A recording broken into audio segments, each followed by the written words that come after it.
베트남 축구의 기적은 의문의 귀화 선수를 채택한 파격적인 결정에서 이미 예고된 바 있었습니다. 베트남어도 제대로 구사하지 못하고 실패작이라 비난받던 그 선수를 팀의 에이스로 부활시킨 것은 놀랍게도 김상식 감독의 엄격한 지도력이었습니다. 그 누구도 예상하지 못했던 7년 만에 미쓰비시컵 우승을 거둔 베트남 축구. 더욱 놀라운 것은 감독이 부임한 지 6개월 만에 이뤄낸 성과였습니다. 이 소식은 베트남 현지에서 큰 반향을 일으켰고 경기는 손에 땀을 쥐게 하는 박진감 넘치는 전개로 결승전 시청률은 98%에 달했습니다. 예상치 못한 우승 결과에 베트남의 주요 매체들은 경기 종료 휘슬이 울리자마자 이를 메인 뉴스로 다루었고 수백만 명의 베트남인들은 거리로 나와 오토바이를 타고 빵빠레를 울리며 축제 분위기를 연출했습니다. 그런데 사실 베트남인들은 김상식 감독에 대해 처음부터 큰 관심을 보인 것은 아니었습니다. 박항서 감독 퇴임 후 베트남 내 축구 열기는 급격히 식어버렸고 그에 더해 트루시 감독의 부진한 지도력으로 축구 수준은 크게 후퇴했습니다. 베트남 축구의 부활을 이끌 수 있는 명장이 나타날 것이라는 기대는 거의 없었습니다. 실제로 김상식 감독에게 주목한 축구 전문가들조차 극소수에 불과했지만 결과적으로 그의 지도력은 축구 강국 베트남을 되살리는 기적을 일궈냈습니다. 전북 현대에서 종신 감독이라는 별칭까지 얻었던 김상식 감독의 베트남행 소식은 처음 보도됐을 당시 한국 축구 팬들 사이에서도 많은 의외의 반응을 불러일으켰습니다. 특히 클린스만 감독을 한국에 수출한 독일 축구 팬들은 이 기분이 이런 게 아닐까 라며 역지사지의 감정을 느끼기도 했습니다. 하지만 팬들의 예상과 달리 김상식 감독의 경력은 그 자체로 수준급이었습니다. 2021년 K리그 1 우승, 2022년 FA컵 우승, K리그 올해의 감독상을 수상하며 이미 입지를 다진 그는 베트남 축구의 변화에 대한 기대감을 높였지만 박항서 감독의 후임으로 트루시 감독이 지휘한 베트남 축구는 큰 위기를 겪고 있었습니다. 박항서 감독의 화려했던 국제대회 성적을 모두 리셋한 트루시 감독은 아시안컵에서 3전 전패를 기록하며 팬들의 분노를 샀고 월드컵 아시아 2차 예선에서 신태용 감독이 이끄는 인도네시아와의 두 경기에서 각각 1대0, 0대3으로 참패하며 탈락 위기에 처했습니다. 이 상황을 반전시킬 수 있는 인물은 박항서 감독뿐이었지만 그는 끝내 복귀 요청을 거절했고 베트남 축구협회는 한국인 감독을 선임해야 한다는 여론을 반영해 김상식 감독을 영입하게 되었습니다.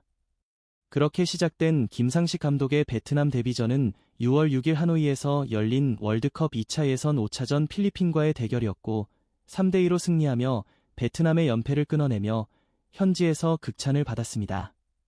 이 승리는 베트남 축구의 새로운 전환점을 알리는 신호탄이었으며 김상식 감독은 그의 지도력으로 축구 팬들의 마음을 사로잡는 데 성공했습니다.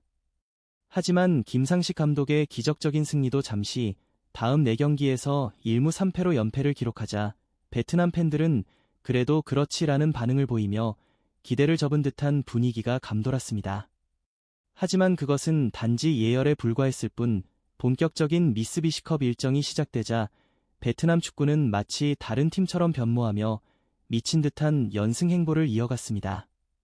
첫 경기에서 라오스를 4대1로 완파한 후 신태용 감독의 인도네시아를 1대0으로 제압했고 준결승전에서는 미얀마와 싱가포르를 차례로 물리치며 단 한 경기의 패배 없이 결승전에 진출했습니다.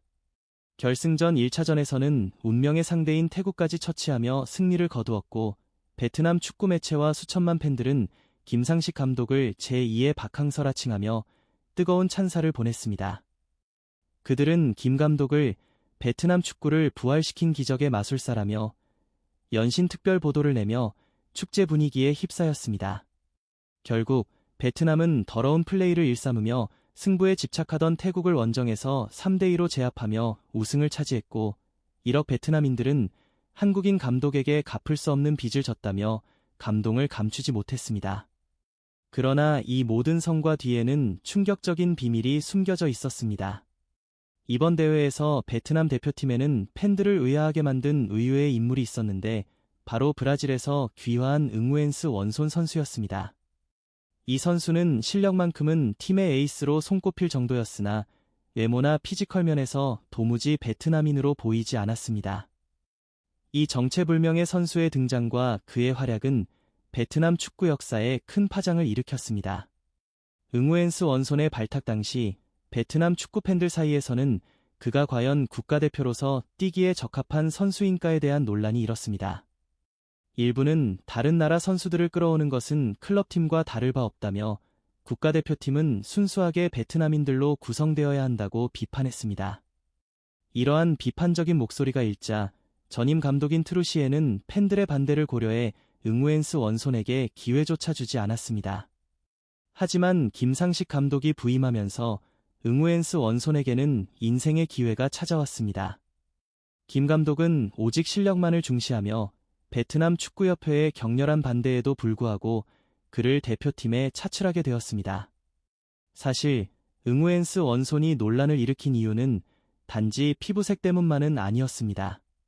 그는 여러 하위권 리그에서 활약했으며 2015년 이시 비토리아 1군에 콜업되며 프로 선수로서의 첫 발을 내딛었지만 들쭉날쭉한 실력 때문에 기회를 번번이 놓쳤습니다.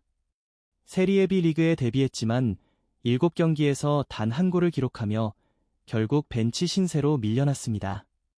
2018년에는 해외 이적을 결심하며 제2리그 베갈타 센다이로 임대 이적했지만 첫 경기에서 큰 부상을 입어 시즌을 날려버렸고 2019년에는 결국 방출되었습니다. 이후 덴마크 네스트베드 BK로 이적했으나 2시즌 동안 24경기 5골이라는 아쉬운 성적을 남기며 더 이상 기회를 얻지 못했습니다. 결국 그는 베트남 리그의 남딘FC로 이적하며 마지막 기회를 잡게 되었고 그곳에서 그의 인생이 완전히 달라지기 시작했습니다. 그가 뛰었던 리그들과 비교해 상대적으로 수준이 낮았던 베트남 리그에서 응우엔스 원손은 20경기 9골이라는 놀라운 성적을 기록하며 팀을 일부 리그 잔류로 이끌었습니다. 그러나 이후 연봉 협상이 결렬되면서 다낭FC로 이적한 그는 12경기 6골의 성과를 올렸으나 코로나19 팬데믹으로 인한 재정 문제로 팀에서 또다시 방출되고 말았습니다. 그의 경력은 실패와 방출로 얼룩져 있었고 김상식 감독이 그를 국가대표팀에 차출한다고 했을 때 그는 큰 충격을 받았다고 합니다. 이제 겨우 시민권을 얻은 지 3개월도 안 됐고 그동안 한 번도 성공한 적 없는 내 축구 인생을 돌아보면 과연 국가대표 자격이 있을까? 라고 자문했던 그였습니다. 하지만 김상식 감독은 그에게 강력한 말을 전합니다. 지금 내 26년 축구 경험을 의심하는 것이냐? 나는 선수로서 14년을 뛰었고 감독으로서 12년을 지냈다. 그동안 수많은 선수를 보았고 그중 너처럼 패배주의에 빠져 실력을 발휘하지 못하는 선수도 있었다. 너는 브라질에서 태어났지만 이제는 당당히 베트남 국적을 취득했다. 피부색이나 인종은 대표팀 자격에 아무런 문제가 되지 않는다. 무엇보다 여러 번의 실패에도 포기하지 않고 축구에 대한 열정을 이어간 것은 최고의 재능이다. 그래서 나는 반드시 너를 대표팀에 차출하겠다. 이 말을 들은 응우엔스 원손은 고개를 숙이며 눈물을 흘렸고 조용히 김상식 감독을 바라봤습니다. 이후 그는 감독의 기대에 부응하기 위해 누구보다 열심히 훈련하며 6개월 만에 베트남 대표팀을 미쓰비시컵 우승으로 이끌며 김상식 감독의 안목이 옳았음을 입증했습니다.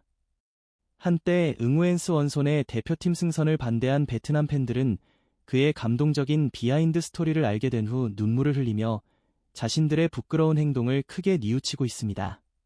베트남 축구가 쓰러져가던 순간 김상식 감독은 기적처럼 이를 부활시키며 한 선수의 축구 인생을 영원한 실패자가 아닌 성공적인 축구 인생으로 바꿔놓았습니다. 그가 바로 박항서 감독에 이어 제2의 베트남 국민 영웅으로 자리 잡을 자격이 충분하다는 것을 누구도 부정할 수 없게 만든 이유입니다. 시청해주셔서 감사합니다. 구독과 좋아요를 눌러주시고 다음에는 더 좋은 영상으로 찾아뵙겠습니다.